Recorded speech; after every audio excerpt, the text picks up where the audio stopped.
Every day, you have an opportunity to live out your purpose and make a meaningful impact with your life. But we also can face challenging circumstances and situations. And today I want to talk to you about how to improve your recovery time, something that we use with athletes and with business leaders that we coach to help you go from moments of conflict to creating moments that matter. Welcome to the Coach's Corner. I'm Mike Van Hooser. And on the Monday Morning Moments podcast this week, we talked about this idea of recovery time and the principle that we use with athletes, but also with business leaders and entrepreneurs.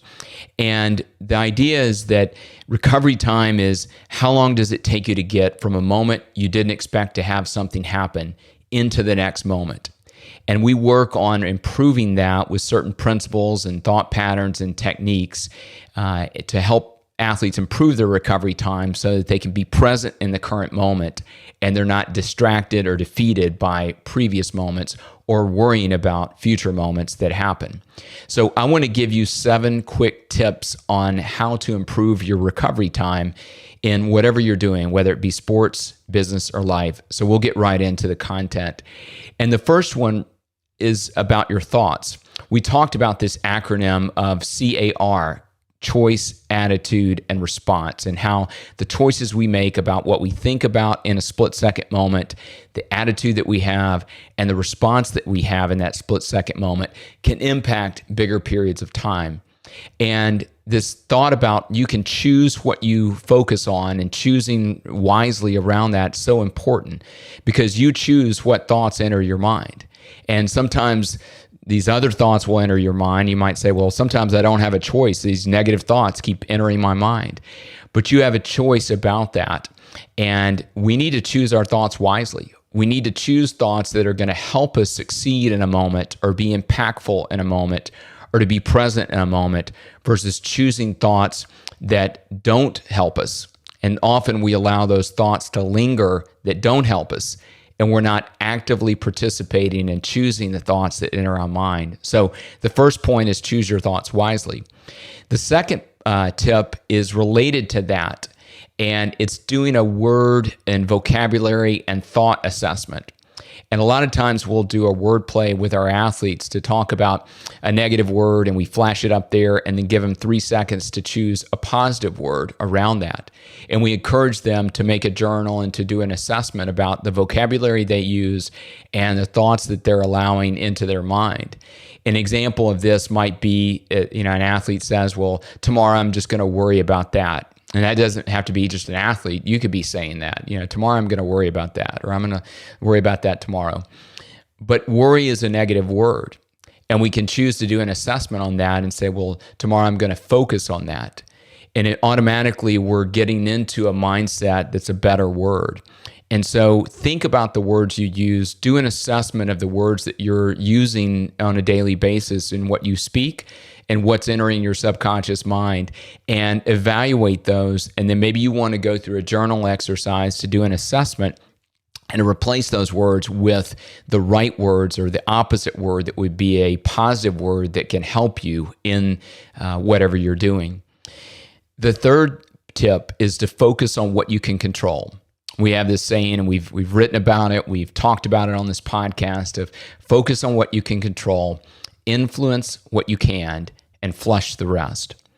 And this first piece about focusing on what you can control is so important because we get so distracted on things that we can't control and we waste emotional and mental energy on those things. I know I can do it in just watching a game on TV or watching one of my athletes do certain something on the field, or just in my everyday life, I get distracted on something that I can't control. And I need to rein that back in and focus on what I can control for that day. So whether it's on a daily basis or a moment-by-moment basis, or just in general, thinking about what are the things I can control, whether it be my attitude, my energy, my effort, the things that are within the realm of what I can act on. Those are the things that we need to focus on and not get distracted or disillusioned by all this other stuff that might be going on, but to zero in on what I can control and then focus on that as a leader or as an influencer in what I'm doing, and to make sure that that keeps me focused on the things that I can take action on and then make a meaningful difference with my life. The fourth tip is to embrace a positive attitude. And so this isn't some just cotton candy syrupy type thing, but it's a positive attitude, making sure that we, are positive in our day, making sure that we're positive and confident in the abilities and the talents and gifts and opportunities that we've been given. And I think it's important to do that. And if we have just kind of a deflated or defeated attitude, or it's just a monotone attitude, then we're not going to approach things with being our best and bringing our best talent to that effort or to that day or to that activity. And I think it's important that we have a positive attitude no matter what's going on, that we attack even problems and challenging situations with a positive attitude. And I've had many people who've, faced a severe medical diagnosis, and their attitude makes the difference in how they go about that journey. And also, if they're fortunate and blessed enough to be healed from that the positive attitude was a contributing factor to that, in addition to the medical attention they got and all of the other things that were afforded them in that moment.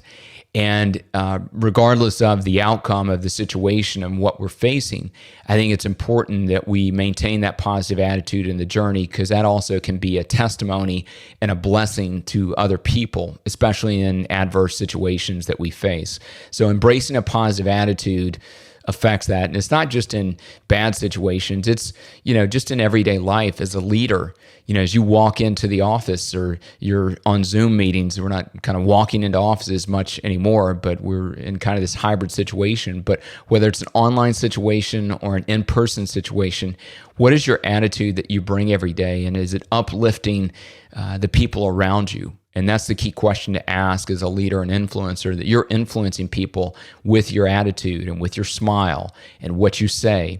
So that positive attitude can make a meaningful difference and a huge difference in the lives of other people and how they approach their work and their tasks for the day as well.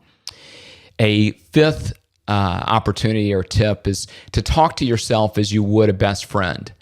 And we've used this a lot in the coaching techniques that we use, because a lot of times I'll meet with people and they will be very critical and hard on themselves.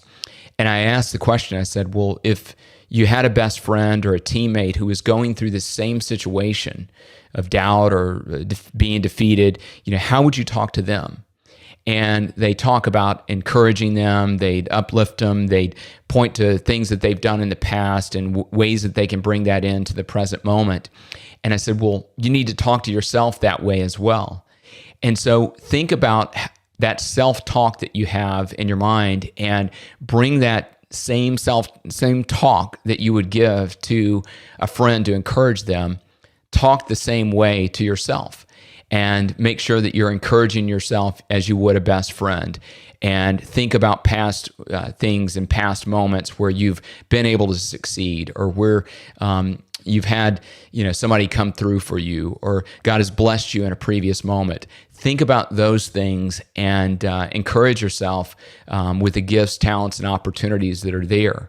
That's why we often talk about a gratitude journal and making sure that you write down things that you're grateful for, because that can allow you to think about it and encourage yourself to do positive self-talk in the moment, because you're being grateful for the opportunities you have or the things you've been able to accomplish, or just being blessed with the people around you and the gifts, talents, and strengths that you have to influence and impact other people. The sixth tip is replace, not repress. And we've used that. That's the kind of not just a thought process, but it's an actual technique that we use with a lot of our athletes, is to replace those thoughts of fear and doubt and pressure and negative thoughts and lack of confidence with positive thoughts and with what we call activating truths or activating trigger phrases that will help you, and not just try to press or repress that doubt or that fear down or the negative thoughts. Oftentimes we try to press or repress those down like a beach ball in water, and they just keep coming back up in our minds. And so replacing when that doubt enters your mind with what we call our trigger phrase or an activating phrase. It's basically a 2 to 3 word phrase that activates something for you physically. And so for an athlete, that might be in the moment, if I'm stressed out and I'm tense, it's be athletic. And then automatically that signifies an action that allows me to loosen up, to unleash my talent and to do that. Or it could be trust my shot, things like that. So for you, that may be different in another area of life beyond sports, but it might just be your best, or trust your instincts, or be grateful today, or bring energy and effort. Those are all ideas of thoughts that you can replace negative thoughts with an activating truth for you and something that will help you succeed in that moment. And then the last tip is just a summary foundational point in all of this, is that to be present in the moment. We talk about moments a lot, but to be present in this current moment. Our minds and our emotions can be all over the place. We can be, worrying about the future or lamenting the past, and we're not present in this current moment. And it is a process, but we can be present physically, and we will be present physically, but we can be present physically, mentally, emotionally, and spiritually in those current moments that we're in.